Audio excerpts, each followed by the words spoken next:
Yeah, so let's go ahead and have an introduction. We are going to start in about 1 minute. And so, what I'd like to do is welcome everyone to this fantastic session. I know you're in for some fun because I have seen what they have prepared for us. So, it's really exciting. We do have the team here from SIU Carbondale, and Karla is going to introduce everybody, but we have Karla Berry, Khara Lukancic, and Benjamin Bradley. So, go ahead, Karla. All right, thank you, and welcome everyone. We never know what might happen, who's going to show up. So it's really great to see a number of you who have joined us today. And thank you for that great introduction, Jody. It's been really fun getting to know Jody through, the warm-ups and the practice through this. So thank you, everyone. Thank you, ASU. So our presentation today, our session is about the professional development activities that we've been doing with graduate students here at SIU Carbondale. So Southern Illinois University Carbondale, we're a research institution, a Carnegie Research Institution. So graduate students are a really big part of our curricula, our structure here at SIU. And so and I will tell you, so, I'm Karla Berry. I'm the director of the Center for Teaching Excellence here at SIU. And my tenure home is in the College of Mass Comm and Media Arts. And Khara and Ben, who are joining, in this today, have worked with me in CTE. I get very possessive of them. Khara started as a graduate assistant in CTE many years ago, and then a year ago, just as the whole world was turning upside down and shutting down, Khara became a full-time staff in CTE. Ben is a graduate student in history and has been both a graduate assistant with me in CTE and a teaching assistant in his home department in history. And so what we want to do today, in keeping with the theme of the Winter Games, and my background is in the media arts, so I have 30 years plus as faculty in the media arts at different institutions. So I tend to think of the world in terms of kind of media and television. So think of our session today as kind of the broadcast of the Winter Games. Some of the time today, we're going to ask you to participate. There's a link in the chat. If you haven't checked that link yet, just click on that bit.ly link. It'll take you to a mural whiteboard where we have a little game for you called Skiers and Hazards. So it's kind of adapted from the board game Chutes and Ladders. And I in a practice kind of an innovation game with some folks from the UK, they call it snakes and ladders there. So, the hazards, kind of thinking about with the Winter Games, the skiers and the hazards. So I'm going to share my screen right now so that we can get warmed up. So, this is the warm-up activity before we move on to, the real skiing that Khara and Ben are going to do. So you should see, so those of you who have clicked on the link, you're able to get in. The first thing I'm going to ask you to do, you'll see these various flags. So as if this were a downhill ski race, we have to look at the flag. So what I'm asking you to do is think about the last year. It's been a crazy year. So think about the hazards, the challenges, the barriers, the flags that were there in front of you that you either, crashed into, you had to dodge. So what I'm going to ask you to do, you should be able to just double click on where it says, watch out, change me. So those are the hazards.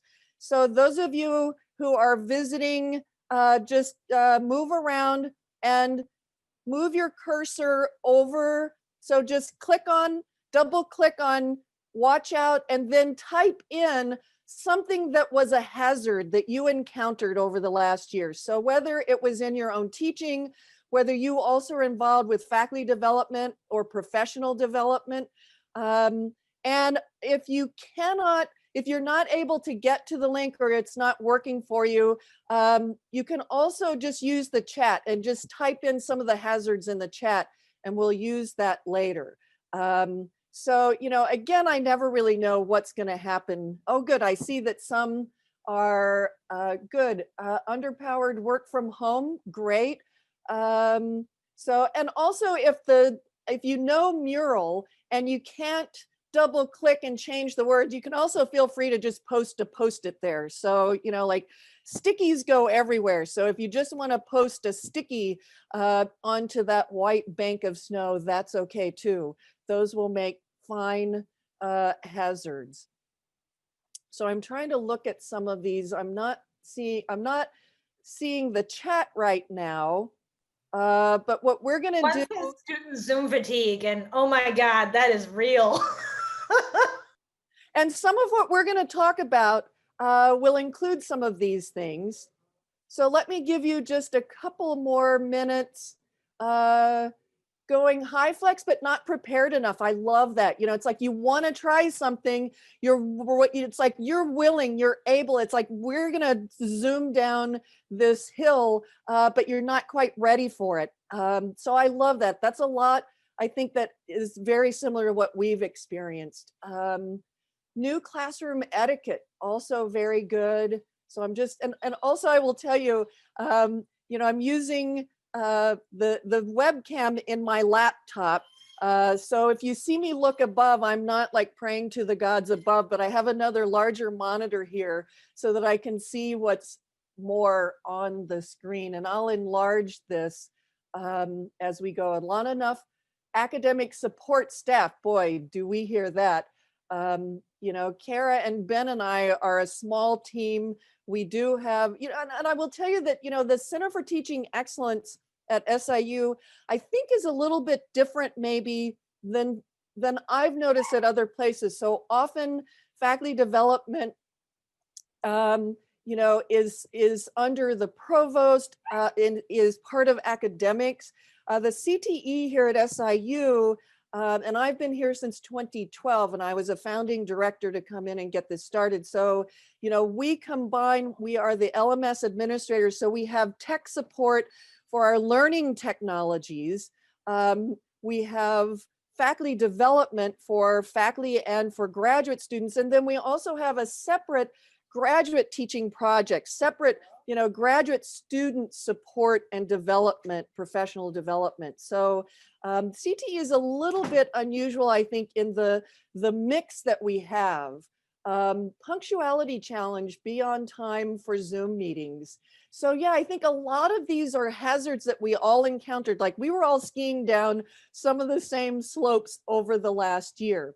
So I'm gonna just say, okay, you can keep writing on there. Let me go ahead and introduce Khara, and I'm gonna stop sharing my screen. You all still have access to that mural, and we'll come back to that.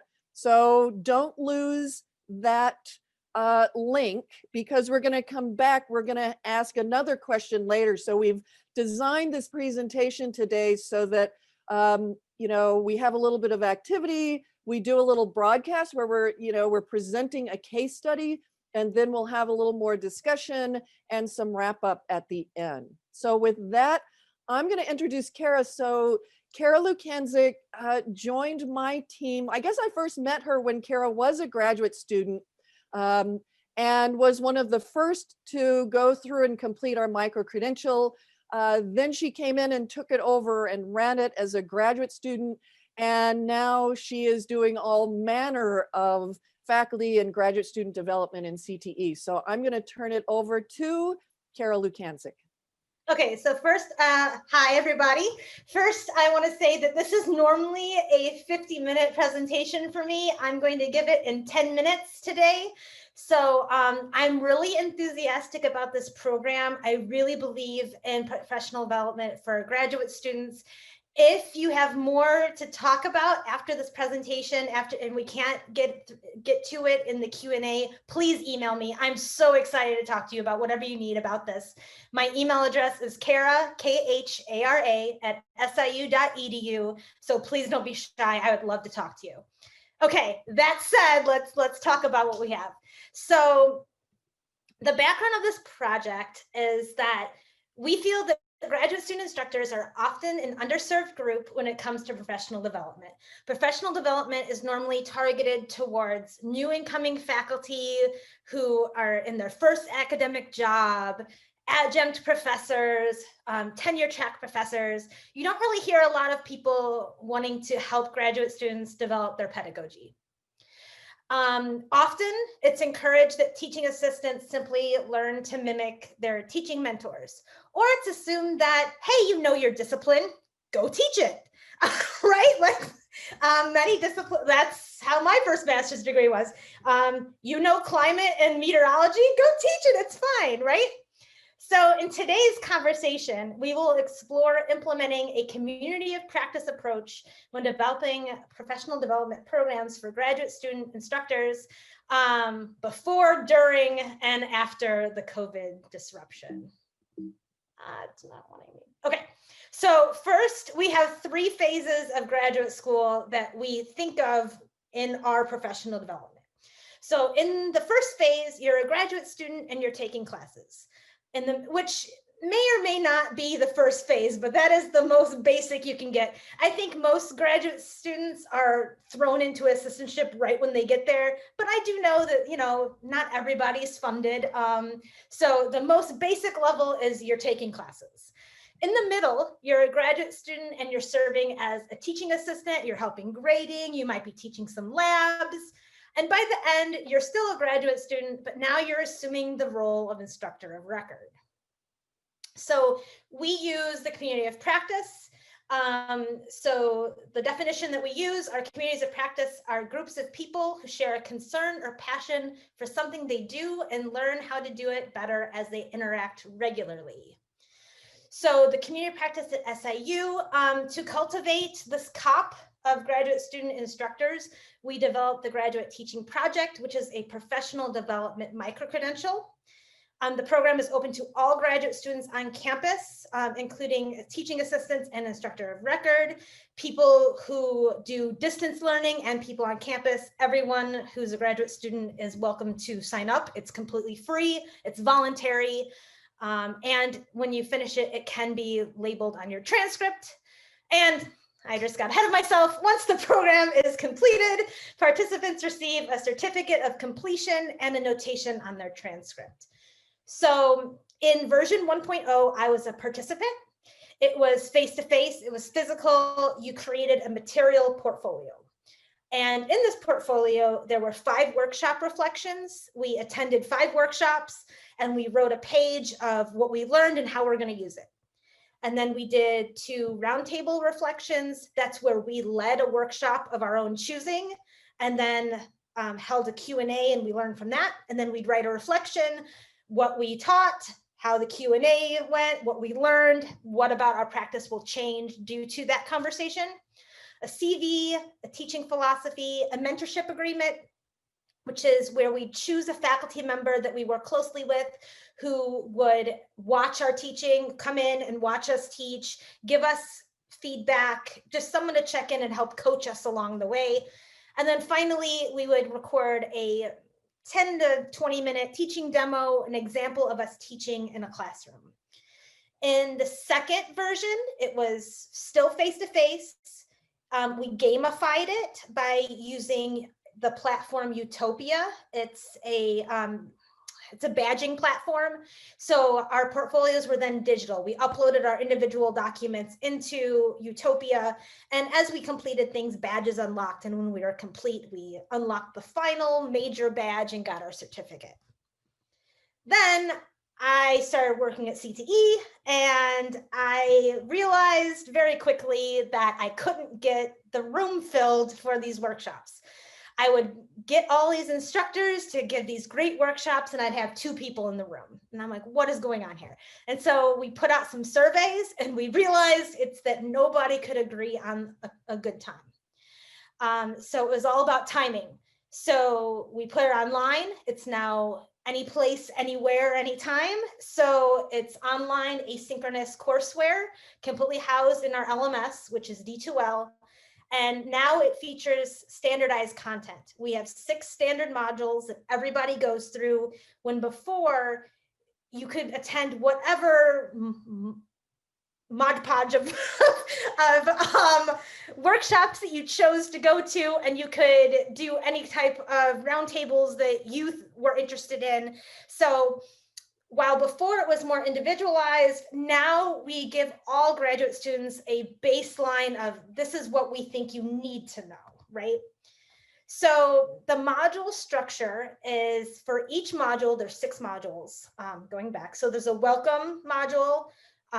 This module features like faculty saying what they wish they would have known, good experiences, bad experiences, just an introduction to teaching and to help students realize that you don't start out an amazing professor, right? Like everybody started out from the very beginning and everybody has to work at getting better.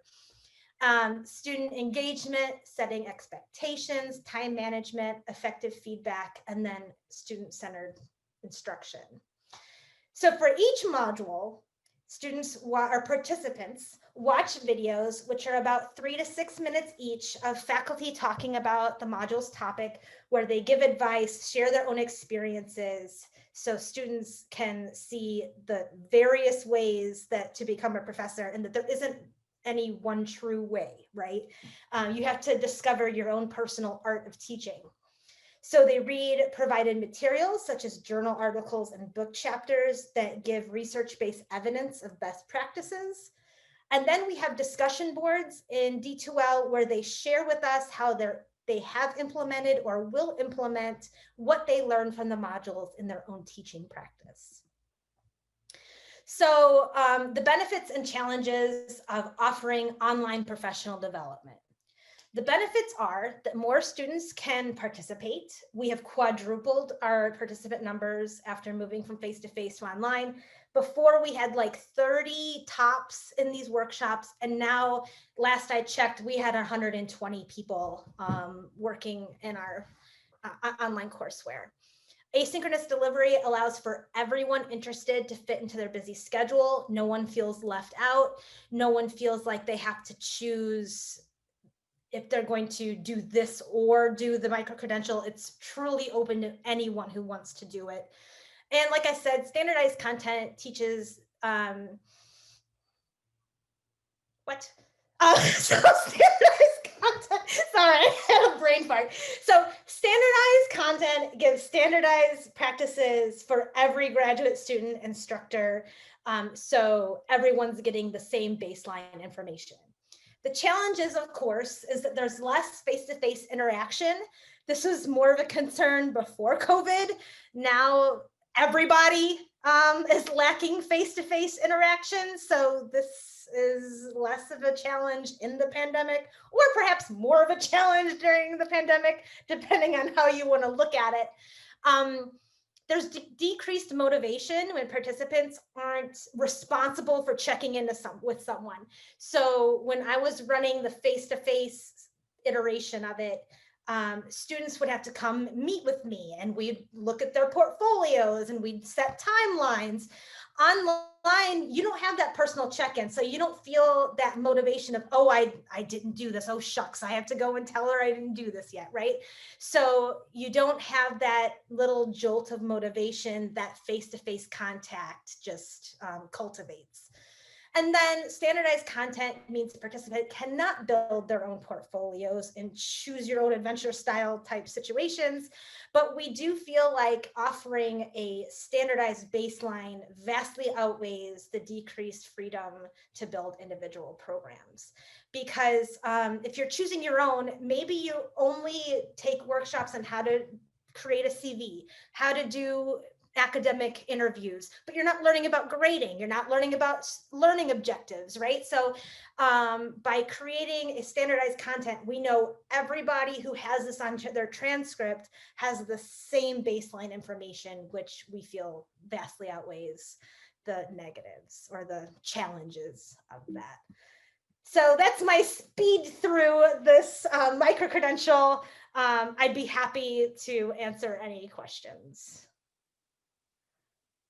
So you all can post any questions in the chat. We'll take just a couple of minutes. You know, we wanted to have some time, rather than save everything till the last, so while it's fresh in your mind. So if you do have questions for Khara about the first iteration, and while you're thinking or finding your unmute button, I want to pull out just a few things. Number one, she mentioned that, we originally started this with one vendor, with Utopia, and they were a great partner for a few years. And then one of the things we learned was that, hey, everybody has access to our learning management system, to D12.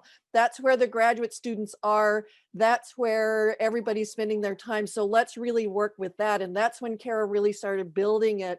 And another thing, she mentioned courseware. So really thinking about that asynchronous experience, that courseware experience, and that it is transcriptable. This is a micro-credential. It's not an academic credential. So it's not an academic certificate, but it does show up. It can go on their transcript as, this student completed all the required work for this micro credential. So and I can tell you that for some of the early completers, having that on their transcript and being able to show that on their vita gave them a leg up, so that when they were out on the market looking for other academic positions, they had something that they could show.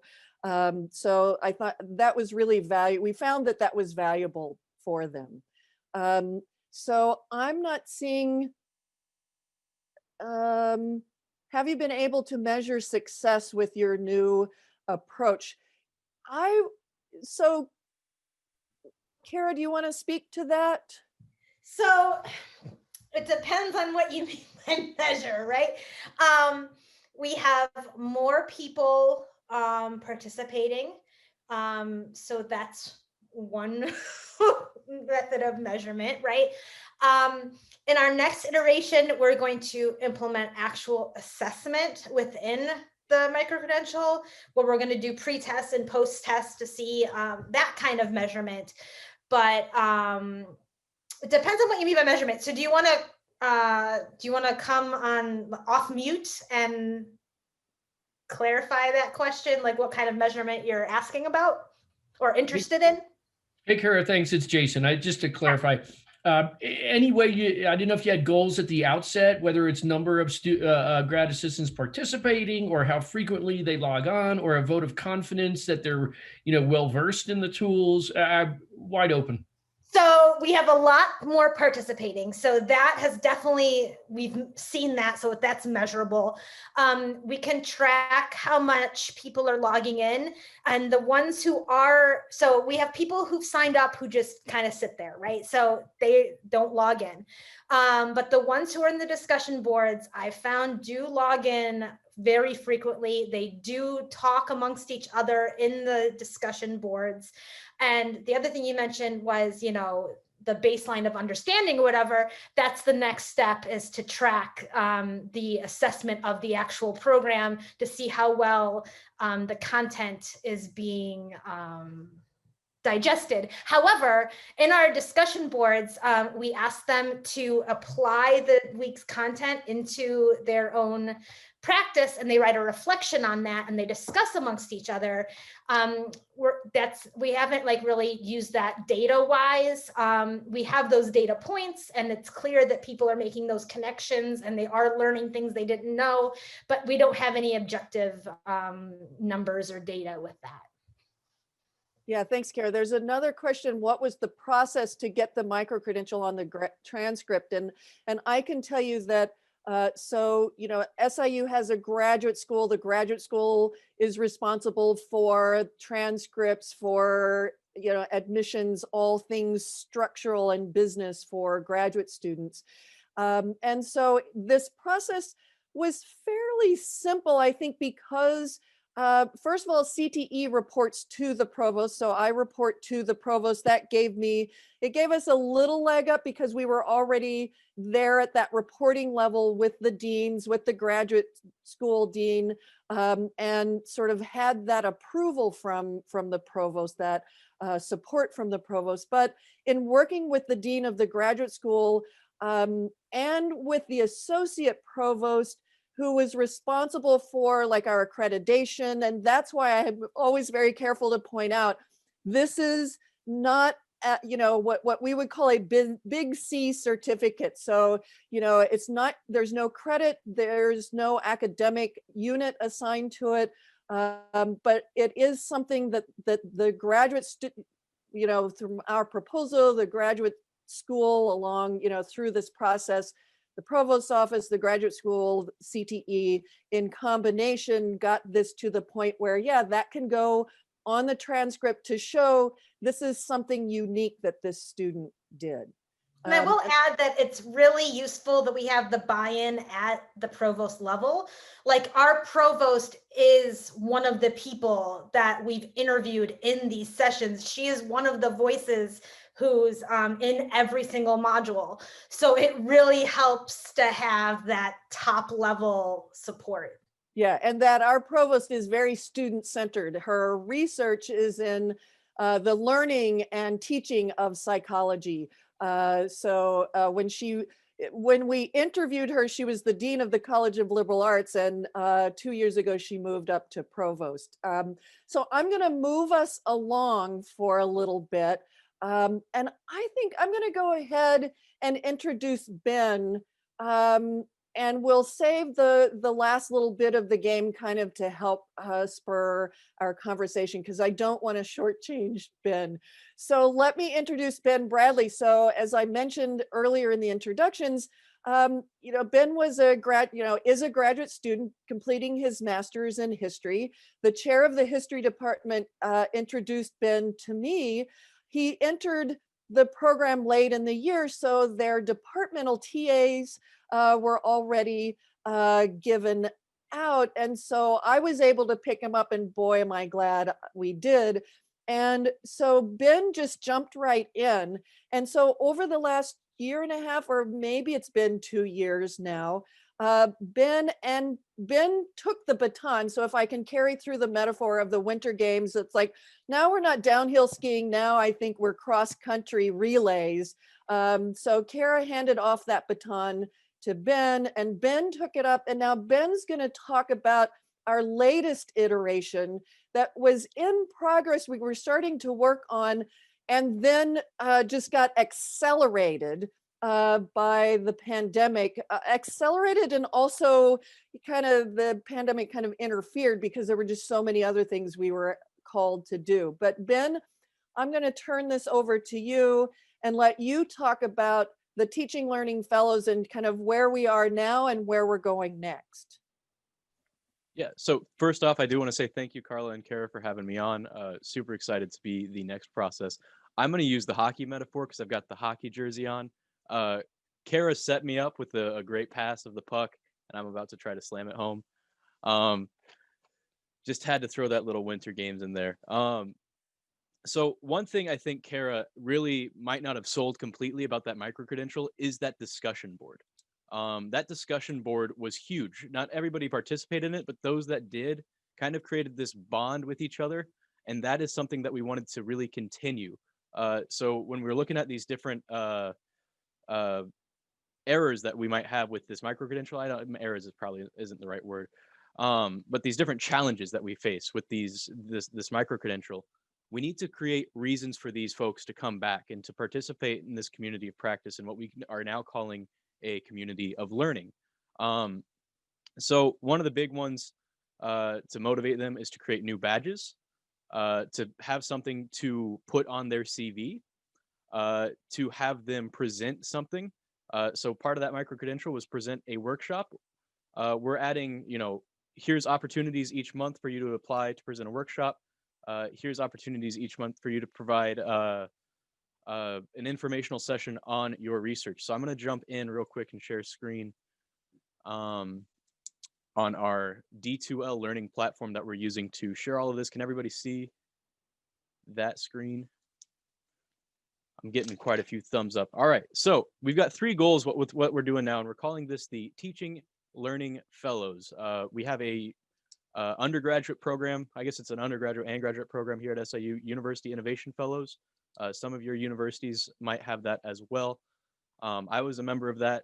what we're running to do is take a similar concept, apply it to a graduate level, and then expand upon it so that it's more inclusive for everybody. This will work in tangent with our micro-credential. And what we're really trying to do, again, is give people reasons to keep coming back, keep participating in this community of practice, and really build up their own resumes, their own CVs by participating. So we're trying to provide resource for our teaching assistants in this course. So what we actually have a faculty resource bank online in our same thing. And what we've done is we've taken all the information we've given our faculty, and we're trying to apply that to a TA level. And you'll see that this is our summer pilot. We're getting ready to transfer this over to our new one. So a few of these dates are a little bit old, but you can see we've got tons of different resources for our graduate students to come in at their leisure.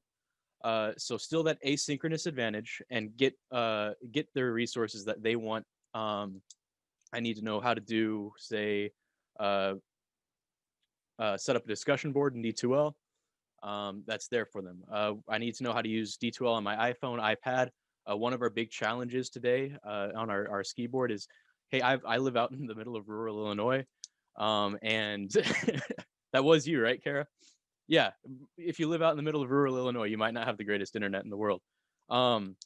So we want to provide these resources, and then we want to provide this community of learning to come back. So what we've set up here in our assignments tab, and these are just a few of the examples, different workshop proposals that our graduate assistants can ask for or ask to participate in monthly.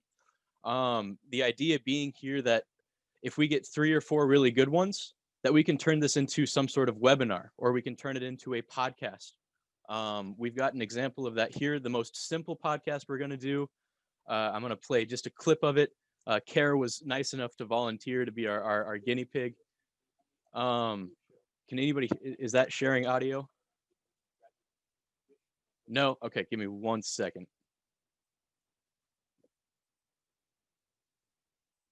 Reshare screen and then share computer sound.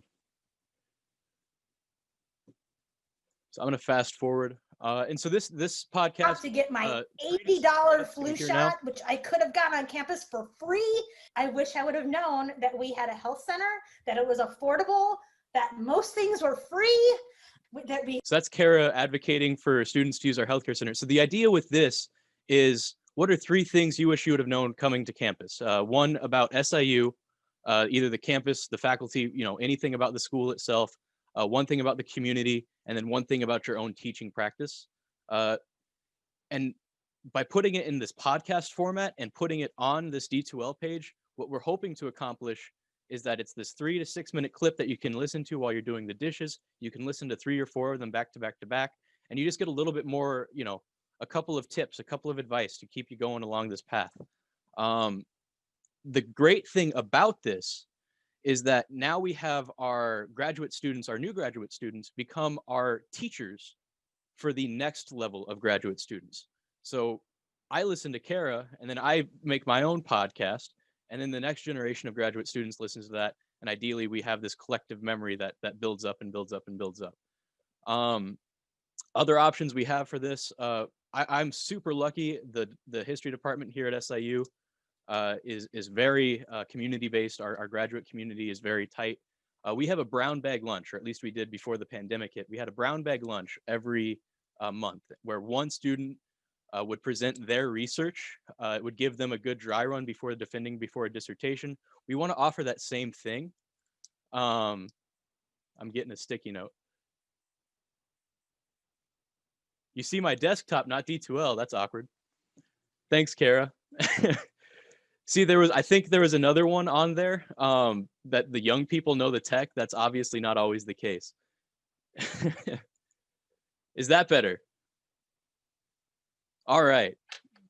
So, and we're putting this in our D2L platform now that everybody can see that.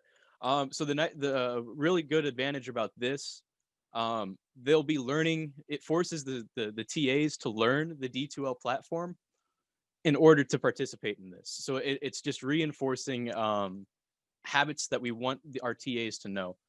So if we go to our assignments tab, which our undergraduates and our graduate students will use for their classes to submit their assignments, They can submit proposals for workshops. They can submit proposals. Hey, I want to present my research in one of those brown bags. The syllabi feedback, I'm super excited about. During the time of COVID, obviously, there's not a whole lot of hiring going on at high levels of higher institution, but our provost has been nice enough to find jobs for our undergraduates and make sure our undergraduate student workers are still employed. One of Karla's great ideas was, let's put these people to work and help them develop our graduate assistants. If I'm a graduate assistant and I want to teach a class on, say, World War II as a history student, I want to teach that in a couple of years. I want to start thinking about that now. What if I prepared a syllabi? We can give those syllabi to those undergraduates, these actual undergraduates, and get real-time feedback from undergraduates from our university.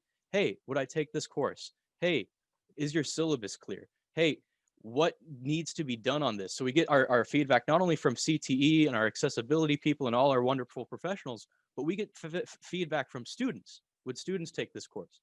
So we've got a team of about 10, 12 undergraduates. That's not their only job, but that's one of their little things that we've added on, and we've started to debut that to some success. So we're really excited about really taking this baseline that the micro-credential sets out, right? We talked about how this micro-credential is really this standardized baseline. And then we've created our foundation with that, and we turned that into our own unique teaching house or teaching building or whatever you want to, whatever metaphor you want to use there. I was trying to go for something. I think I lost about halfway. So we're super excited about taking this to the next step. We've prototyped it a little bit with our College of Liberal Arts. We've prototyped it a little bit with a few of our history students. We're going to be rolling this out in full this semester, and we're super excited to see where it goes. So during the summer games, come back and maybe we'll have an update. Great, thanks, Ben. So, so Jody, am I right? We have about 10 minutes. We go till 30.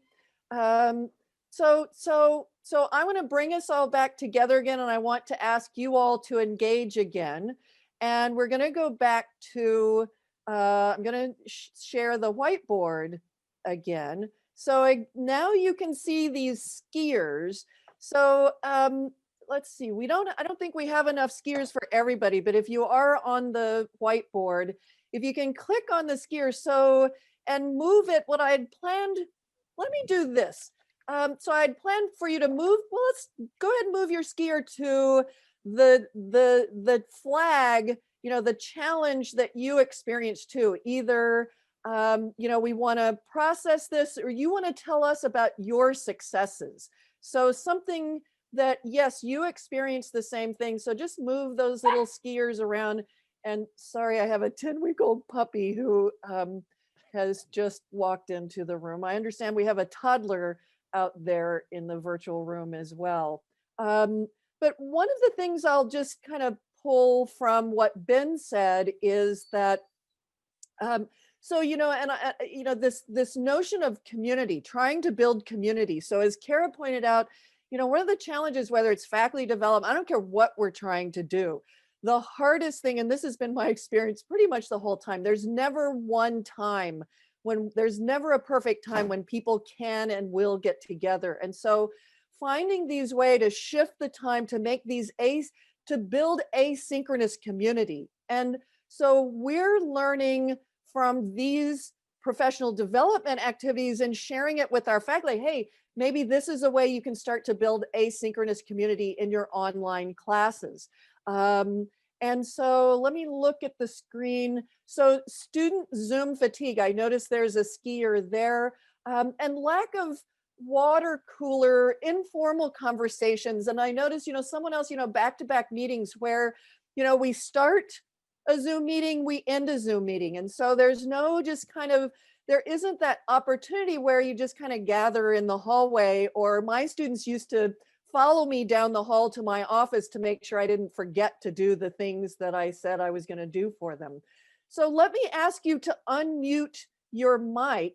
So those of you who put the skier there around lack of informal water cooler. So again, kind of on this topic of community, water cooler, informal communications, either in your teaching, in your professional development activities. Would you like to unmute and share with us some successes or where, no, man, I really like, kind of the agony of defeat to keep with the kind of wonderful world of sports, and that's showing my age. So would someone like to unmute and tell us where, why you were interested in that lack of informal, that water cooler?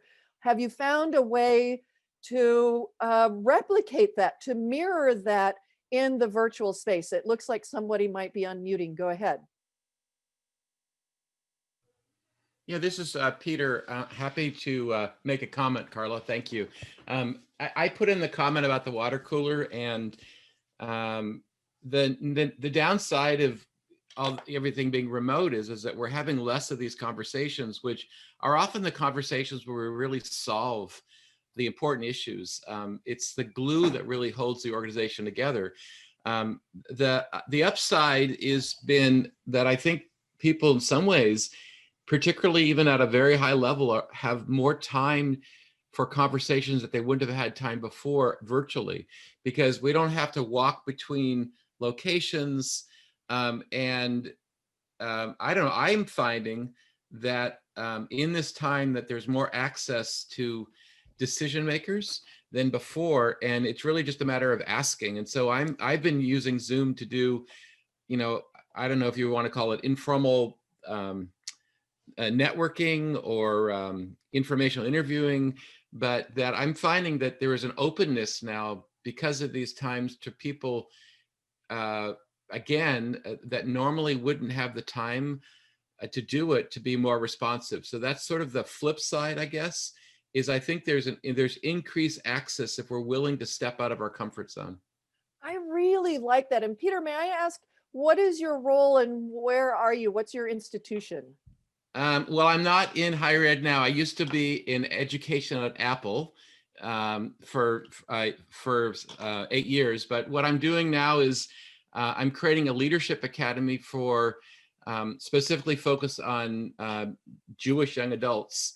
And we're creating a national leadership academy that is very much based around learn by doing. So I'm creating an academy. I love that. Well, one of the things that, because one of the notes that I made, as Ben was talking, and one of the things we keep working on, just like the disruption. So certainly the pandemic has been a disruption. It's been an acceleration. We've seen these changes in higher ed coming. And so we wanted to create these professional pathways, credentials that the grad students could take with them. And also to give the graduate students some other opportunities than, hey, you're just going to mirror, you're just going to follow in the footsteps of your graduate advisor who, thankfully, I have tenure. I've been doing this for over 30 years, but man, there's a lot I don't know. And so, I'm really, it's like, I'd love to talk to you more. And it's very interesting how some of these other academies have started up, how, building on that experience in education and the technology. I want to point to a comment. Sarah made a comment. I use my loose faculty cup to help rally their colleagues when the pandemic started. So Sarah, thank you. I think that we were all, and I think Peter, that kind of points to what you were saying too, where, and I know here at SIU, we had various working groups that really rallied and came together. And now, the workshops that we're going to be doing next week are called Just in Time Ready for Spring. It's like, okay, like March, yes, that was an emergency and you all had to get it together. And then you had the summer, but then we came back in the fall, we weren't quite sure. It's like, well, now it's spring and you've had a year and now there are no excuses. And now we're just going to keep building and keep building.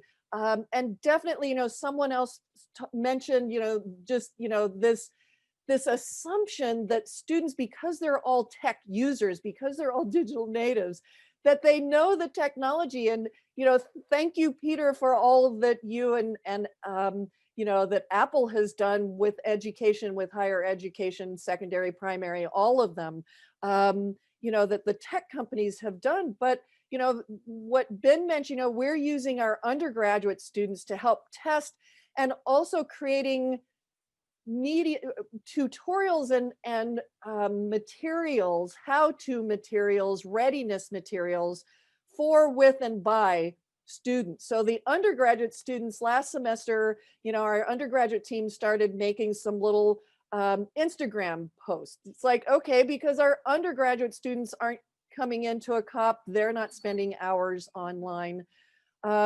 So Jody, I can see that I have about 1 more minute. So let me just wrap it up. We're all winners. I'll give the medal around everybody. I'll put the medal over everybody's head, around their neck. Can I just end, I think you have, I'll make sure I put something, I'll use the Slack. I'll use the Winter Games Slack.